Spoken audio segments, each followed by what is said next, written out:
अस्सलाम वालेकुम वरहमतुल्लाहि वबरकातुहू। मेरा नाम मोहम्मद तारिक है, मैं आपका जोग्राफी का उस्ताद हूँ। अजीज तलबा, आज हमने चैप्टर नंबर 7 ज़राअत का टॉपिक नंबर जो है लॉन्ग क्वेश्चन नंबर 6 पढ़ना है। ज़राए आबपाशी के मसाइल, ये आज हमने पढ़ना है। इसके बेटा पॉइंट है, आप बुक खोलें, पेज नंबर 78 है, लॉन्ग क्वेश्चन नंबर 6 ज़राए आबपाशी के मसाइल। ज़राए ज़रिया की जमा, आबपाशी वो ज़राए वो ज़रिया जिसके ज़रिए खेतों को पानी दिया जाए, यानी नहरें हो गई, खाला जात हो गए, दरिया हो गए वगैरह वगैरह, कुएँ, कारेस, ये तमाम चीज़ें जो है ज़राए आबपाशी में इनका शुमार होता है। तो इनको हम ज़राए आबपाशी कहते हैं। पाकिस्तान के अंदर बेटा जैसे ज़रूरी मसाइल हैं, उनके साथ साथ ज़राए आबपाशी के भी मसाइल हैं। उसकी वजह यह है कि नहरों और खालों के पुख्ता न होने की वजह से ज़मीन पानी की बड़ी मिकदार ज़मीन के अंदर रस कर अंदर चली जाती है। देखिए बेटा अजीज तलबा, क्योंकि हमारा मुल्क क्या दुनिया में सबसे बड़ा नहरी निज़ाम पाकिस्तान के अंदर है, और इसकी सबसे बड़ी जो है ना नुकसान या यूँ समझ लो कि खामी यह है कि हमारे यहाँ मुल्क के अंदर नहरें और जो खाला जात हैं और मेहनत वगैरह है, ये पुख्ता ना होने की बिना पर, क्योंकि जो दरियाओं से आने वाला पानी नहरों के ज़रिए और नहरों के ज़रिए आने वाला नहरों से पानी आने वाला नालों और खालों की तरफ, तो पुख्ता ना होने की बिना पर यह पानी जो है ज़ेर ज़मीन चला जाता है, रख जाता है, और पानी की सही मिकदार खेतों तक मुकम्मल तौर पर नहीं पहुँच सकती, जिसकी बिना पर ये पानी का ज़िया हो रहा है। और इसका एक ये हो गया, और दूसरा जिसकी वजह से सेम और थोर। पहला नंबर बेटा हमें समझना है सेम और थोर किसको कहते हैं। पहला वर्ड है सेम, सेम, और दूसरे नंबर पर है थोर। ये बेटा दो अलग अलग चीजें हैं। सेम कहते हैं बेटा ज़ेरे ज़मीन पानी की ज़्यादती को, ज़ेरे ज़मीन पानी की ज़्यादती को क्या कहा जाता है? सेम कहा जाता है। जब पानी ज़ेरे ज़मीन ज़्यादा हो जाता है, उसकी मिकदार में इजाफा हो जाता है और वो पानी बाहर निकलकर सतह ज़मीन के ऊपर आ जाता है, जो कि ज़मीन के लिए नुकसानदेह है और उसकी ज़रख़ेज़ी को ख़त्म कर देता है और ज़मीन को बंजर कर देता है।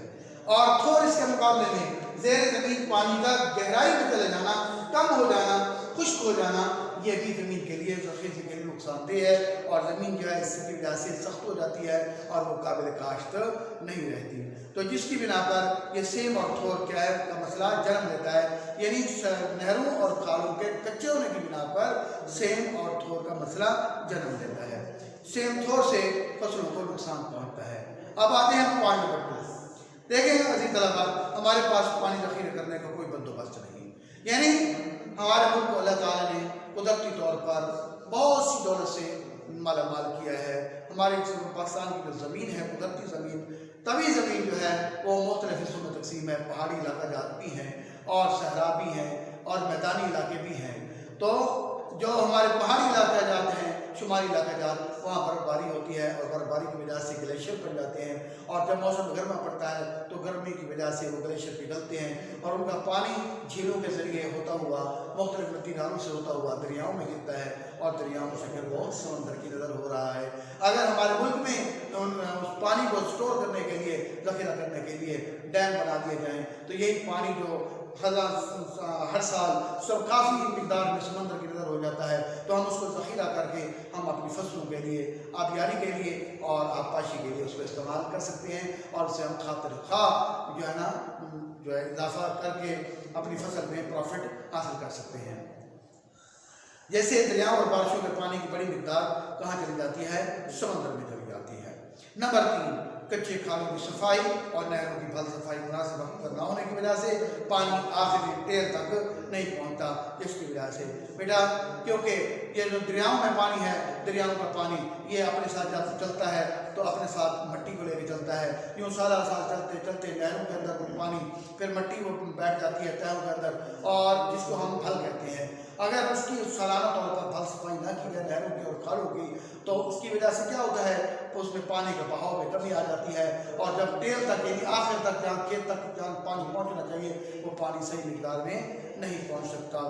तो ये भी जिसकी वजह से ज़मीनें क्या हो रही हैं बेटा, बंजर होती जा रही हैं, ज़ेर ज़मीन पानी की सतह नीचे जा रही है, इसकी वजह से ट्यूबवेल क्या होते रहे, खुश्क होते जा रहे हैं। बेटा कुदरती निज़ाम है कि जब खुश्क साली पड़ेगी और दरियाओं का पानी समंदर में जाएगा और समुद्री पानी बारिश की सूरत में दोबारा जब हमारे पास नहीं आएगा तो ज़मीन में जो पानी की मिकदार है वो क्या होती जा रही है, नीचे चढ़ती जा रही है। और दरियाई पानी न लगाने की बिना पर और ये है क्योंकि ट्यूबवेल जगह जगह ट्यूबवेल लगा दिए गए हैं और ट्यूबवेल जो है वो ज़मीन पानी क्या करते जा रहे हैं, कमी करते जा रहे हैं, जिसकी बिना पर ज़मीन क्या होती जा रही है, बंजर होती जा रही है और जिस वजह से ये हमारी फसलों को क्या बहुत ज़्यादा नुकसान हो रहा है। तो बेटा ये था हमारा लॉ क्वेश्चन जो आज हमने पढ़ा। इसके बाद इसके अहम पॉइंट देख लें। मैंने ये जो शॉर्ट क्वेश्चन बनाए काफ़ी शॉर्ट क्वेश्चन बेटा ये सारे इस पॉइंट के अंदर मैंने बना दिए हैं अहम नुकात के अंदर। पहला पॉइंट है फसल उगाने और जानवर पालने को ज़राअत या खेती बाड़ी कहते हैं। नंबर 2, अमीर ज़राअत के तरीके में कम रकबे से ज़्यादा फसल हासिल की जाती है। वसी पैमाने की ज़राअत उन ममालिक में की जाती है जहाँ ज़राअत के लिए वसी रकबा मौजूद हो। नंबर 3, नबाताती ज़राअत में कौन सी फसलें उगाई जाती हैं? नंबर 1 बेटा गन्ना, केला, नारियल, रबड़, मसाला जात और कॉफ़ी वगैरह नकदावर फसलों में से कोई एक फसल उगाई जाती है। नंबर 3 आगे ऐसी ज़राअत जिसमें फसल उगाना और जानवरों को पालना एक साथ किए जाएँ उसको हम क्या कहते हैं? मखलूत ज़राअत। मखलूत ज़राअत से क्या बात है? मैंने क्वेश्चन में लिखा है जहाँ फसल उगाना और जानवर पालने को एक साथ किए जाएँ मखलूत ज़राअत कहलाता है। आबपाशी के निज़ाम के जरिए ज़राअत के तरीक़ों को आबपाशी से ज़राअत कहते हैं। ये मैंने क्वेश्चन बनाई आबपाशी की तारीफ़ करें तो यहाँ क्या होगा? आबपाशी के निज़ाम के जरिए ज़राअत के तरीके को आबपाशी से ज़राअत कहते हैं। पहाड़ी ढलवानों पर सीढ़ीनुमा खेत बनाकर फसल उगाई जाती है। मकई को किस फसल को बतौर खुराक और चारा इस्तेमाल किया जाता है? मकई को बेटा किया जाता है। मकई को ग़िज़ाई मकासद और जानवरों के लिए चारे के तौर पर इस्तेमाल किया जाता है। गन्ना भी खरीफ की एक नकआवर फसल है जो चीनी हासिल करने का सबसे बड़ा जरिया है। पाकिस्तान का नहरी निज़ाम छोटे बड़े डैमों और बैराजों और राब्ता नहरों पर मुश्तमिल है। ज़मीन के अंदरूनी हिस्सों से में सतह ज़मीन के नीचे छोटी नहरें या नालियाँ बनाई जाती हैं। इनको क्या कहा जाता है? कारिज़ कहा जाता है। ज़मीन के ज़ीरी हिस्सों से ताज़ा पानी हासिल करने का कदीम तरीन तरीका क्या है? कुआं है। तो बेटा ये आज हमने ये 5 शॉर्ट क्वेश्चन किए। नबाताती ज़राअत कौन सी है, इसमें कौन सी फसलें उगाई जाती हैं, आबपाशी की तारीफ करें, पाकिस्तान का नहरी निज़ाम किस पर मुश्तमिल है, मखलूत ज़राअत से क्या मुराद है, किस फसल को बतौर खुराक और चारे का इस्तेमाल किया जाता है। नंबर 2 बेटा ये आज का होमवर्क है हमारा तफसीली सवाल नंबर 6 जो कि पेज नंबर किसके ऊपर है? पेज नंबर 78 के ऊपर है। पेज नंबर 78 के ऊपर है बेटा। ये आप लोगों ने ये जिसके 4 पॉइंट हैं आप लोगों को याद करना है। तो बेटा ये था आज का हमारा लेक्चर। अगर कोई बात समझ ना आई हो तो आप मुझे कॉल कर सकते हैं, व्हाट्सएप कर सकते हैं, मैसेज कर सकते हैं ताकि मैं आपकी बेहतर रहनुमाई कर सकूँ। अस्सलामु अलैकुम व रहमतुल्लाहि व बरकातहू।